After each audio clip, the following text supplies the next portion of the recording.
있는 곳 어디서나 하나님을 예배합니다. 내 영혼 거룩한 은혜를 향하여 내 마음 완전한 하나님 향하여 이곳에서 바로 이 시간 하나님을 예배합니다.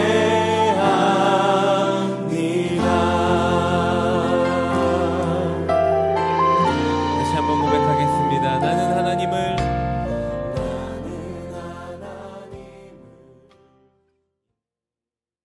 인내송으로 완전하신 나의 주 찬양합니다.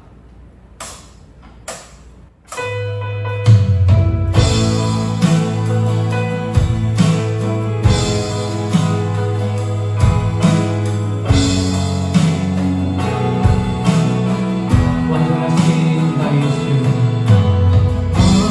완전하신 나의 주, 그의 길로 나 인도하소서.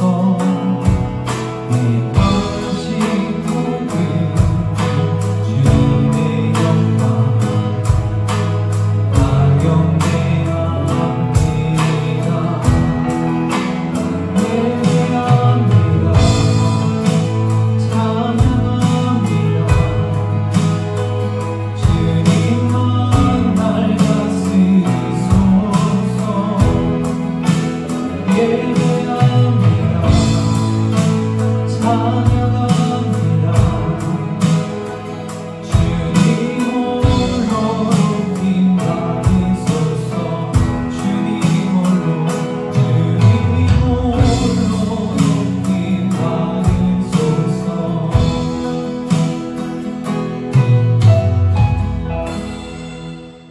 우리 함께 사도신경 하심으로 우리들의 신앙을 고백합니다.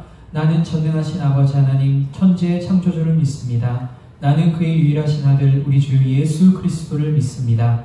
그는 성령으로 잉태되어 동정녀 마리아에게서 나시고 본디오 빌라도에게 고난을 받아 십자가에 못 박혀 죽으시고 장사된 지 사흘 만에 죽은 자 가운데서 다시 살아나셨으며 하늘에 오르시어 전능하신 아버지 하나님 우편에 앉아 계시다가 거기로부터 살아있는 자와 죽은 자를 심판하러 오십니다.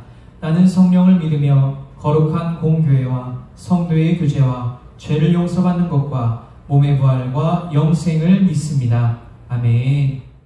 할렐루야, 할렐루야. 주님을 신뢰하며 걷는 자에게 하나님께서 항상 좋은 것으로 채워주시리라 믿습니다. 그런 주님을 찬양하며 주간 일하시니 함께 찬양합니다.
이 시간 우리 가운데서 일하시는 성령 하나님을 사모하며 마지막 날에 함께 박수 치시며 찬양하도록 하겠습니다.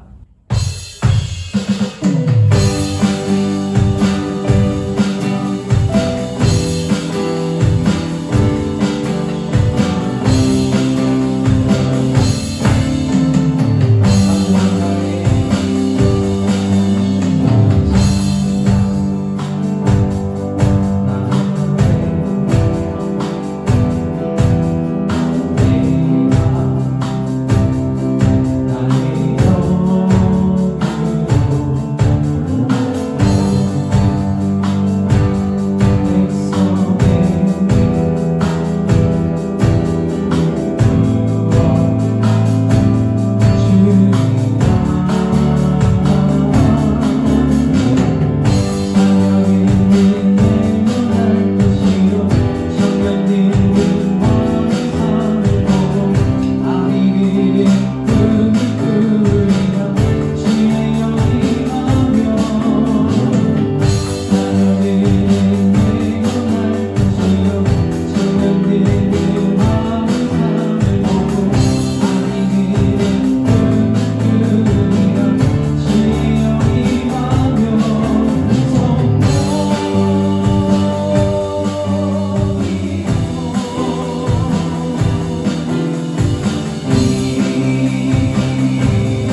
어린이 함께 우리들의 가진 모든 것들을 드려 영광 높여드리기를 원한다고 우리 보좌 앞에 모이는 마지막으로 찬양하도록 하겠습니다.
우리가 가진 모든 것들을 드려 이 시간 하나님을 영화롭게 드리며 하나님께 모든 영광 돌려드리기를 원한다고 우리 함께 예배와 말씀을 위하여서 함께 통성으로 기도하며 준비하며 나아가도록 하겠습니다. 함께 기도하도록 하겠습니다.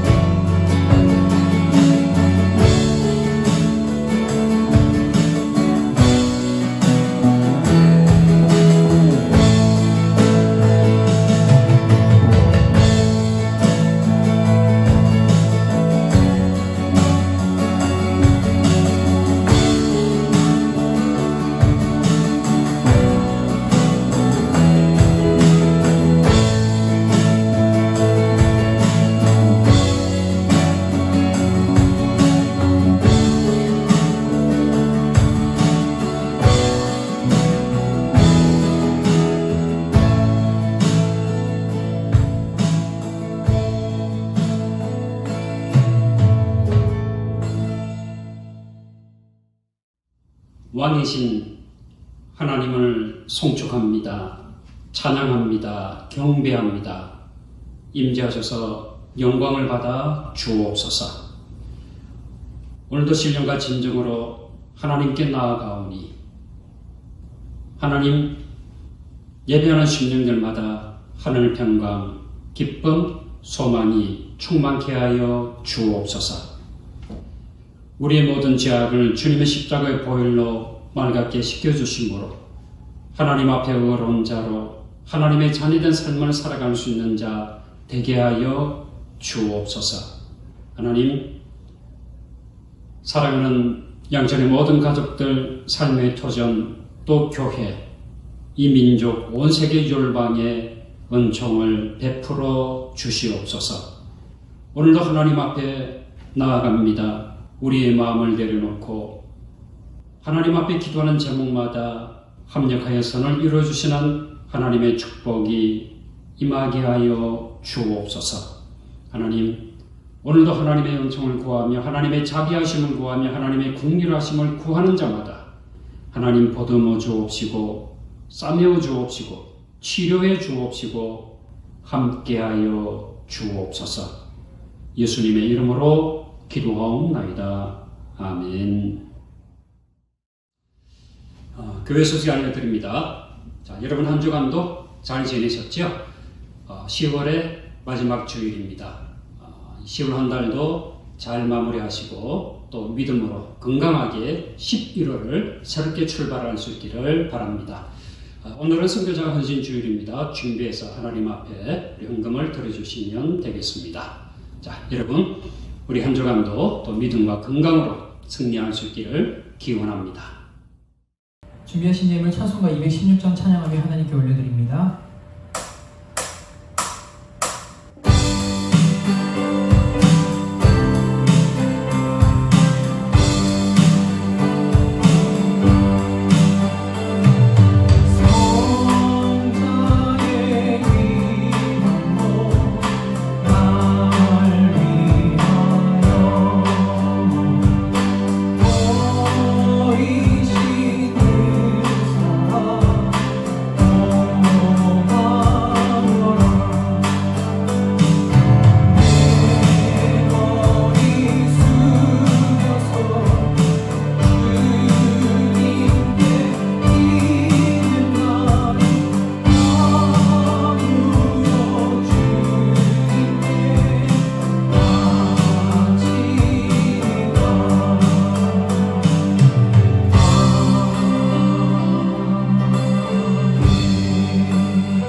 감사합니다.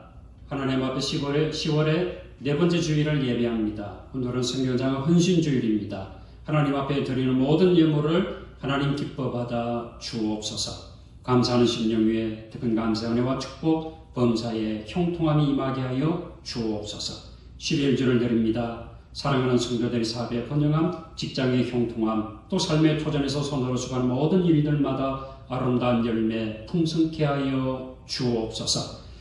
약속의 당의 헌금, 또 주일 헌금, 여러가지 모양으로 되는 모든 예물 기뻐 받으시고 하나님 앞에 내어놓고 기도하는 제목들 하나님 도령답하여 주심으로 사랑하는 성도들의 삶 속에 하나님의 도우심이 함께하여 주옵소서. 우리의 지혜, 우리의 능력이 아니라 하나님의 도우심 가운데 모든 일들이 범사의 형통함으로 나타날 수 있도록 축복해 주옵소서. 사랑하는 자녀들 지혜롭게 하시고 건강하게 하시고 또 학업생활에 하나님의 도우심과 보호하심이 함께하여 주옵소서. 사랑하는 청년들 앞길을 지도하시고 인도하시며 또 저들이 계획하는 모든 일들 속에 하나님의 인도하심이 함께해 주옵소서. 육신의 연약함을 인하여 기도하는 자마다 하나님의 치유하심이 함께하여 주옵소서. 아버지 하나님, 코로나19 바이러스가 속히 끝나게 하시고 일상의 삶으로 복귀할 수 있도록 하나님 은총을 베풀어 주옵소서. 아버지 하나님, 이 민족 위에도 하나님의 은총이 함께 하시며 하나님을 경외하는 민족 되어지게 하시고 여러가지 많은 어려운 문제들을 슬기롭고 지혜롭게 극복해 나아갈 수 있는 민족 되게 하여 주옵소서. 북녘 땅에도 하나님의 도우심과 하나님의 인도하심 가운데 평화적인 통일, 또 우리 모든 민족이 모든 백성이 하나님을 경외하고 찬양하고 예배할 수 있는 날이 올 수 있도록 축복해 주옵소서. 오늘은 선교장 헌신 주일입니다. 세계 방방 곳곳에 보냄을 받은 파송되어진 모든 선교사님들 위의 능력과 강건함으로 함께 하시며 저들의 복음의 전파를 통해 주관의 심령들이 구원함을 받게 하여 주옵소서.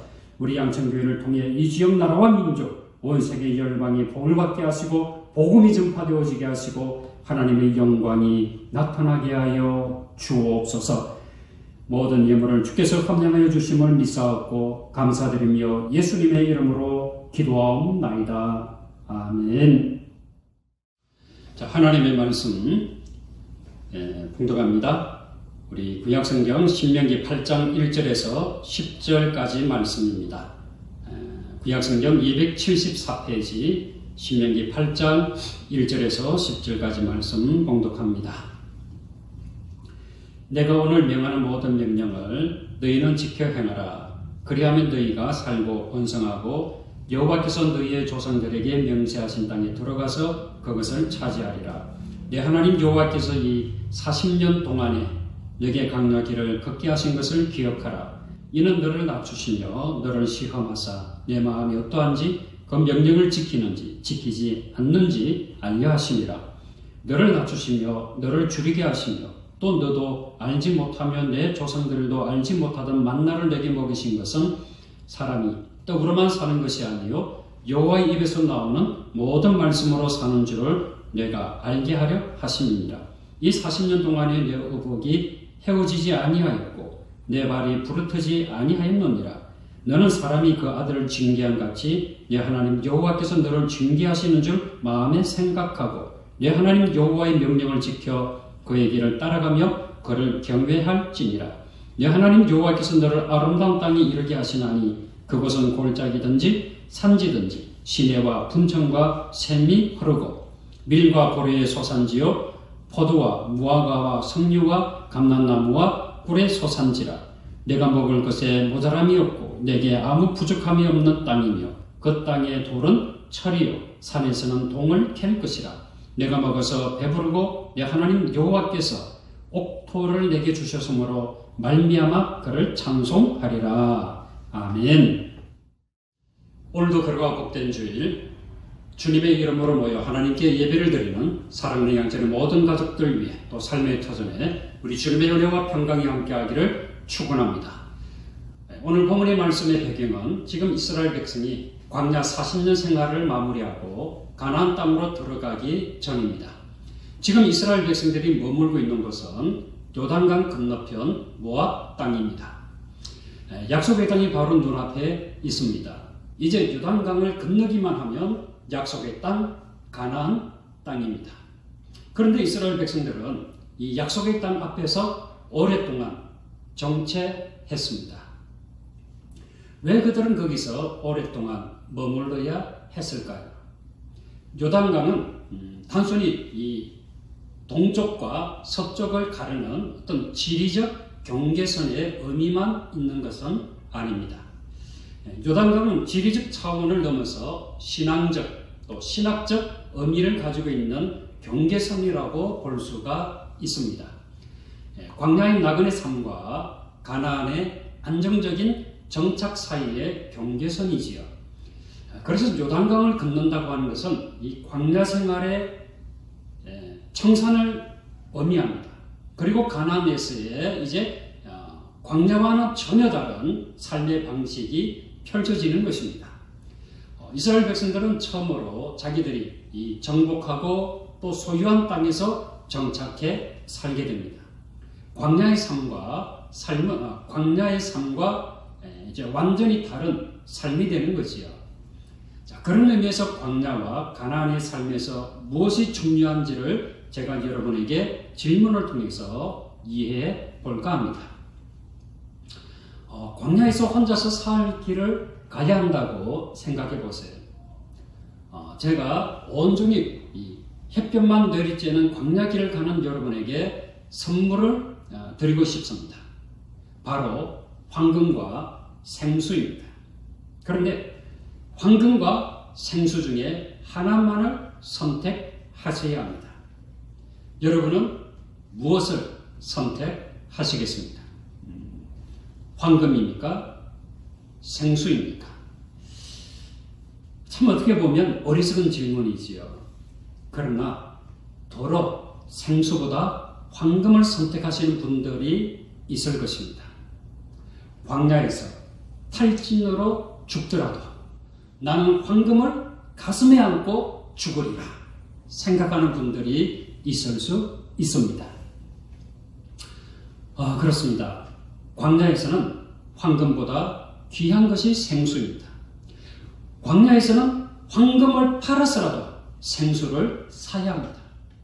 광야를 지나는 사람에게 가장 필요한 것은 황금이 아니라 생수이기 때문입니다. 반대로 가나안에 들어가서 정착을 하게 되었습니다.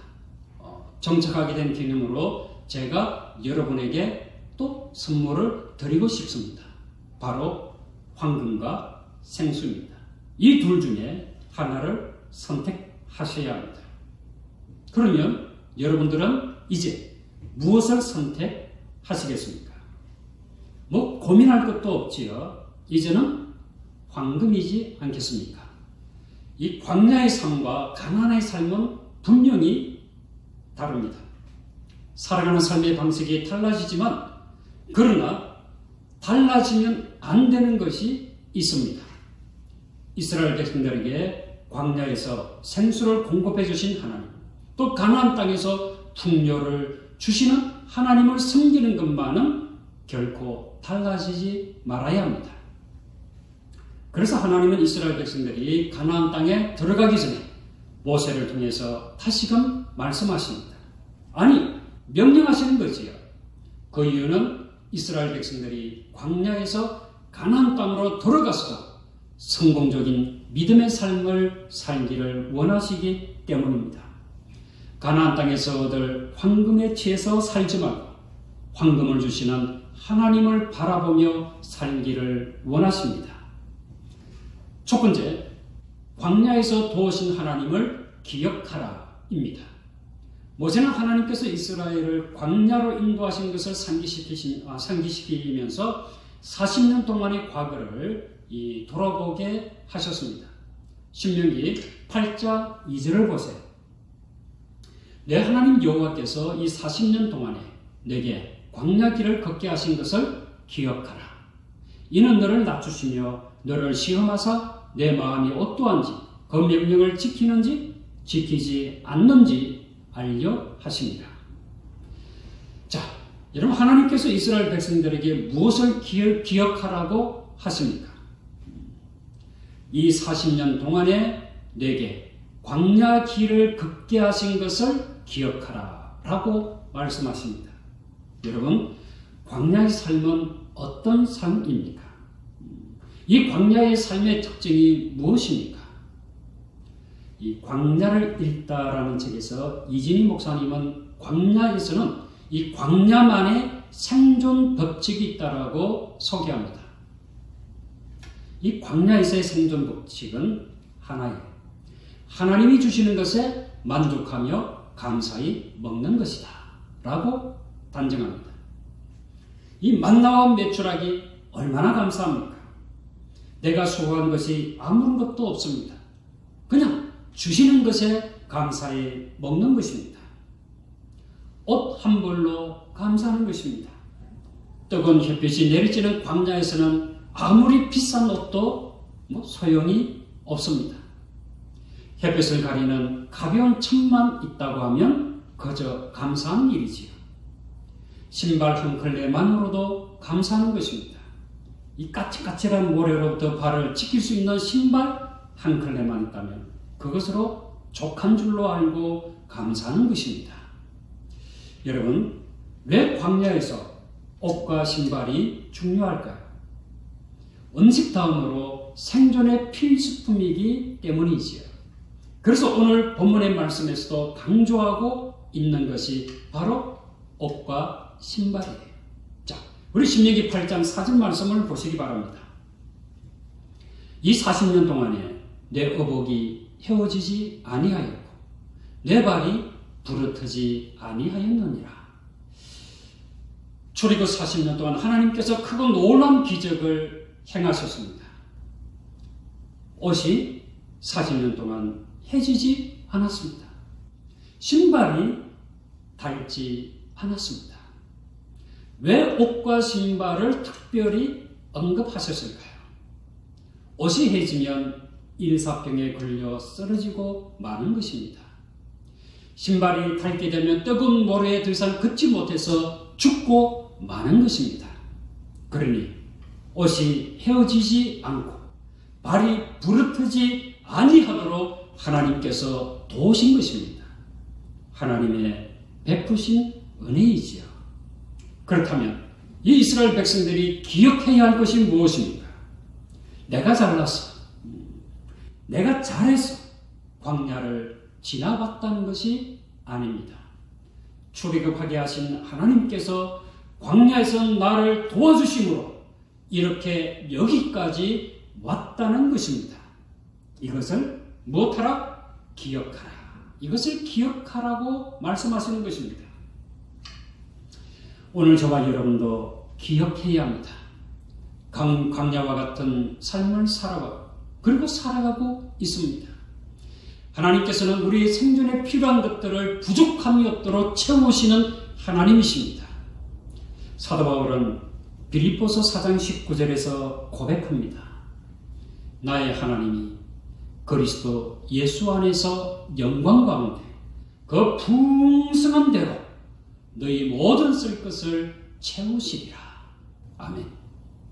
사랑하는 성도 여러분, 힘들고 어려운 광야와 같은 삶 속에서 우리의 생명을 지켜주시고 삶을 풍성케 하시는 주님의 은혜를 기억하며 언제나 감사의 마음을 가득 안고 살아가는 저와 여러분 되어지기를 주님의 이름으로 축원합니다.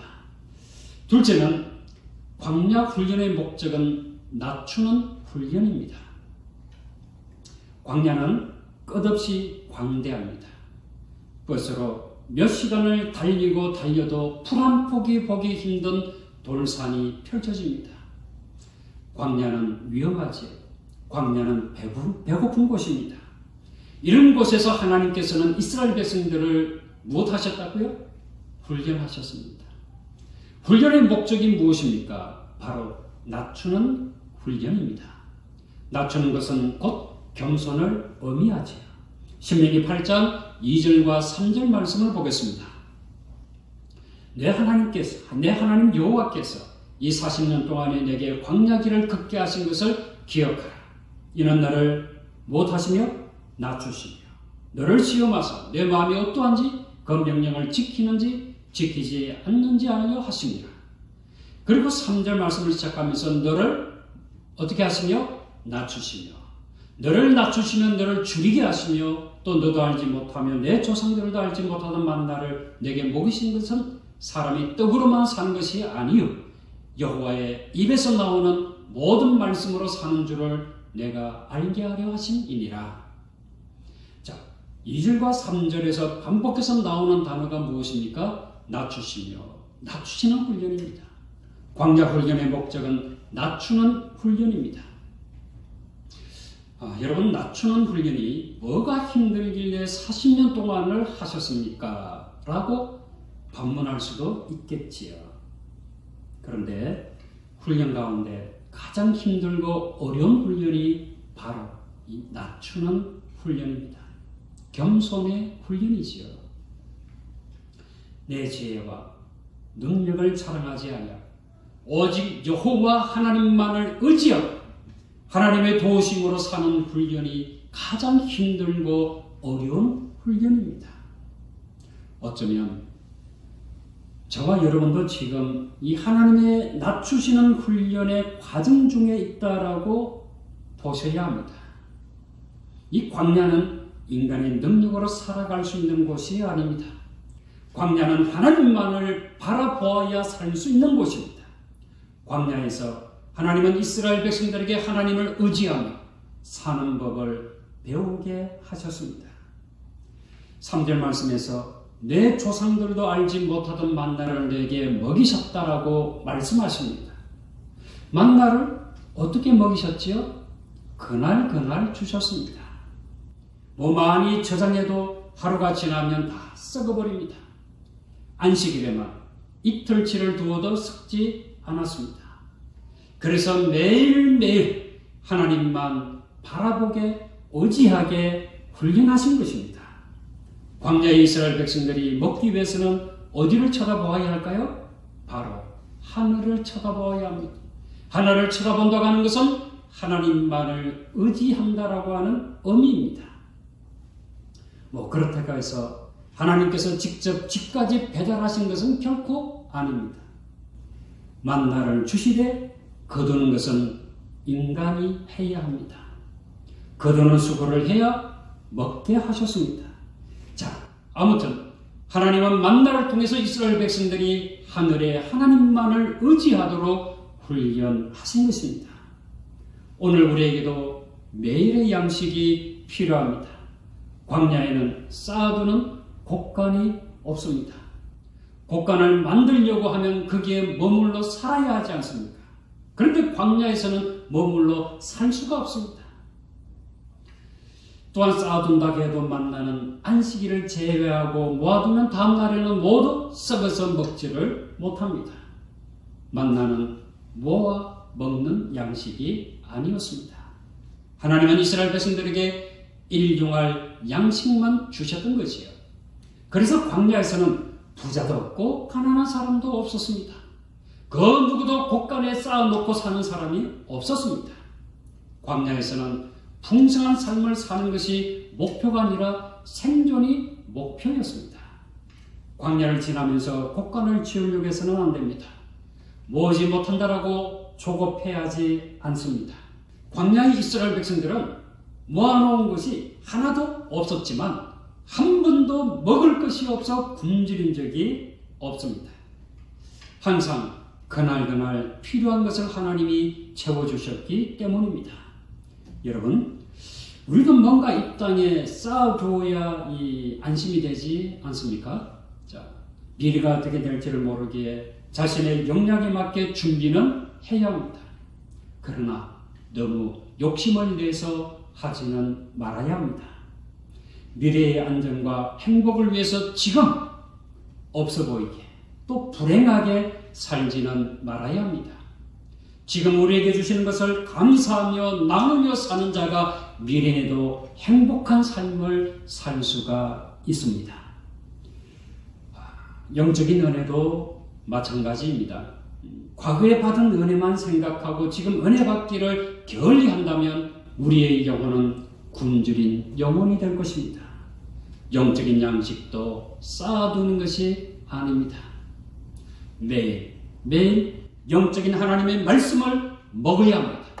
과거에 받은 은혜를 자랑하는 자가 아니라 지금 나에게 주시는 하나님의 은혜에 감격하고 감사하며 사는 자가 되어지기를 주님의 이름으로 축원합니다. 셋째는 가나안에서 광야처럼 하나님을 의지하라입니다.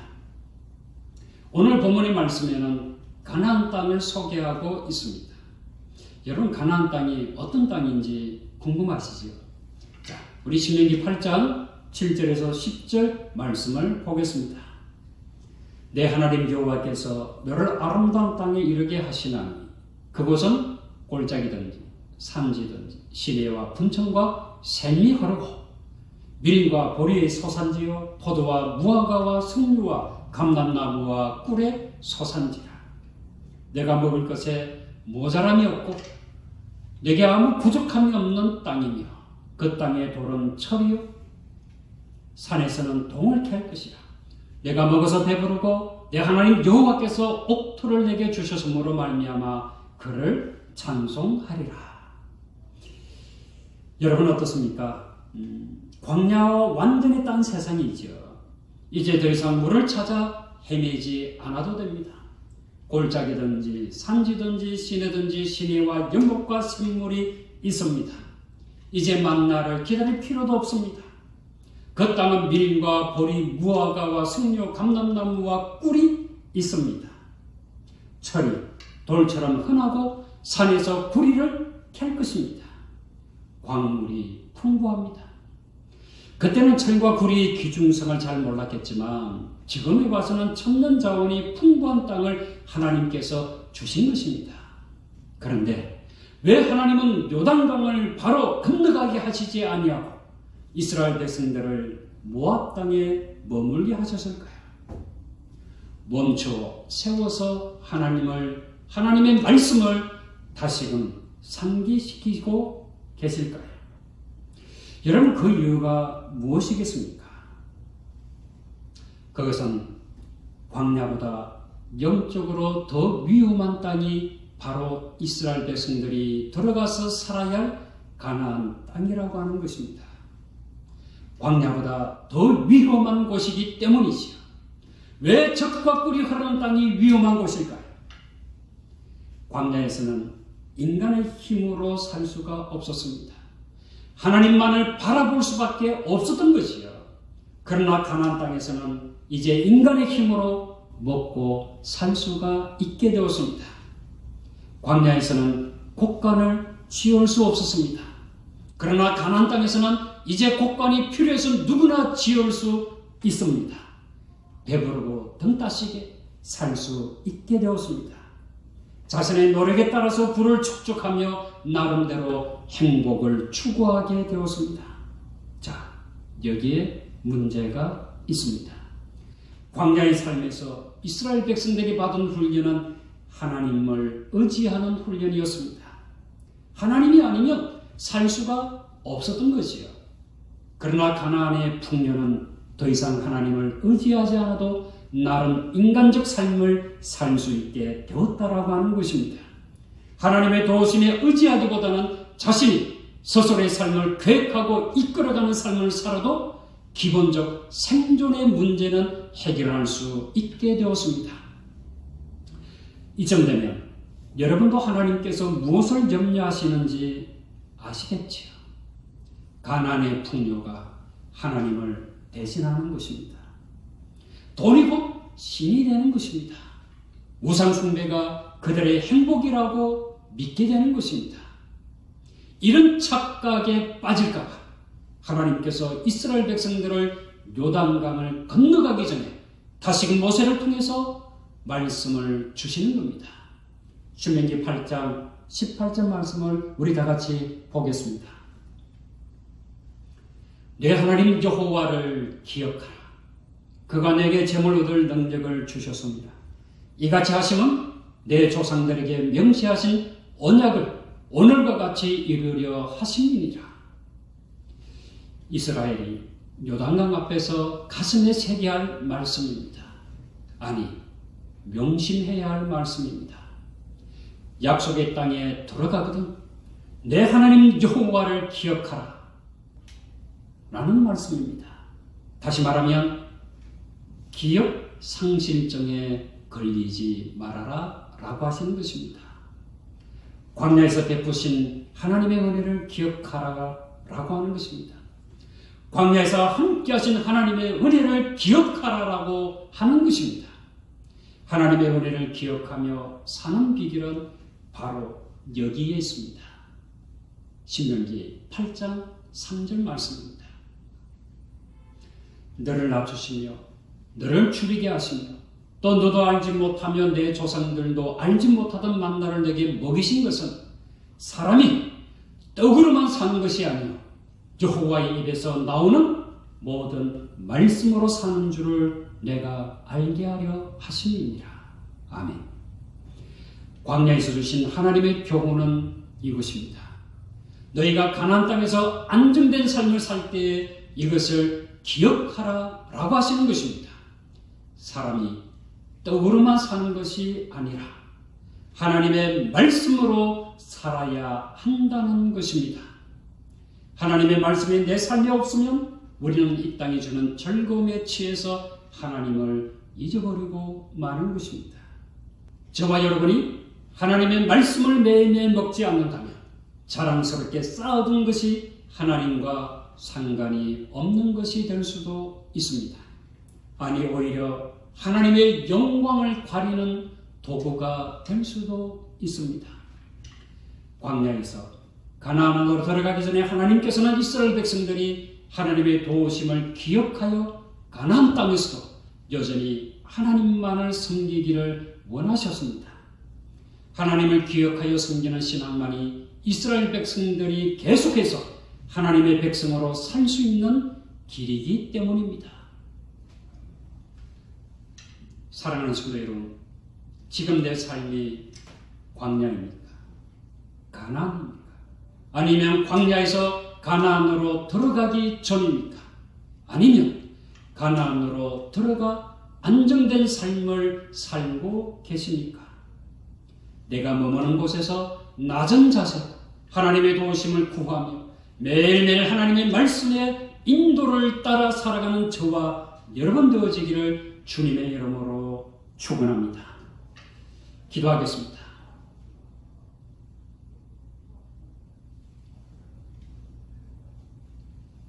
이스라엘 백성들을 광야 40년 동안 지키시고 보호하시고 인도하신 하나님, 이제 광야에서 광야의 삶을 청산하고 가나안 땅으로 들어가 정착하기 전 하나님께서는 이스라엘 백성들이 광야 40년을 어떻게 인도하셨는가 이스라엘 백성들이 기억해야 할 것이라고 말씀하십니다.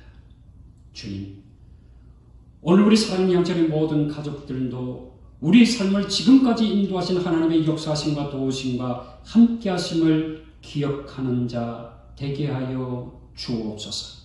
주인공, 우리가 어떠한 삶을 살아갈지라도 삶의 형편과 여건이 다 다르지만 그 상황 가운데서 함께하신 하나님의 은혜만은 같은 줄로 믿습니다. 그 하나님의 은혜를 기억하며 늘 감사하고 찬양하고 감격하고 하나님의 영광 위에 사는 자 되게 하여 주옵소서. 하나님, 이제 10월의 마지막 주일을 예배합니다.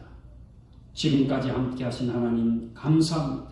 이제 11월 새로운 달 우리가 새롭게 출발할 때에 미지의 한 달도 하나님의 인도하신 가운데 아름다운 열매를 맺는 한 달이 되게 하시고, 아니 남은 우리 인생이 되게 하시고, 우리가 걸어갈 모든 길들을 인도하시고 지도하시고 함께 행하신 하나님의 은혜를 찬송하고 감사하고, 그리고 또한 그 은혜원을 누리며 많은 사람들에게 하나님의 은혜를 나누며 사는 자 되게 하여 주옵소서. 예수님의 이름으로 기도하옵나이다. 아멘. 소유 찬송으로 찬송가 384장 찬양합니다.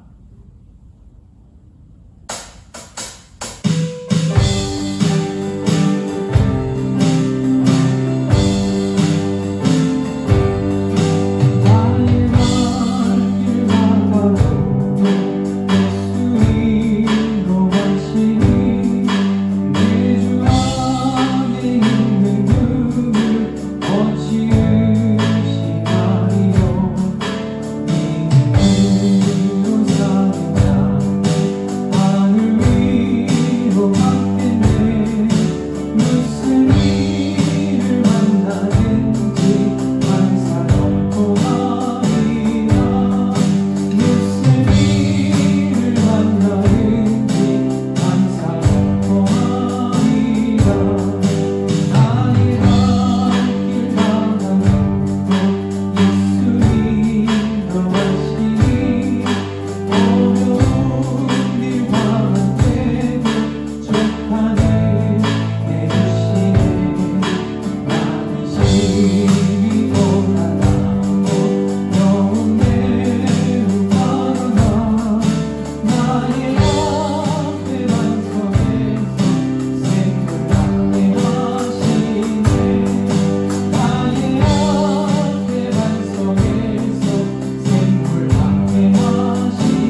지금은 우리 주 예수 그리스도의 은혜와 하나님의 무한하신 사랑하심과 성령님의 교통하심이 사랑하는 영천의 모든 가족들 위해 또한 삶의 토전에 베푸신 하나님의 은혜를 영원토록 기억하며 하나님을 찬송하고 경배하며 경유하며 살아가기 원하는 당신의 사랑하는 모든 권속들 머리 위에와 삶의 터전 몸된 교회 또 이민족 온 세계 열방과 가정에서 예배를 드리는 사랑하는 양전의 모든 가족들 위해 지금부터 영원토록 함께 하시기를 간절히 축원하옵나이다.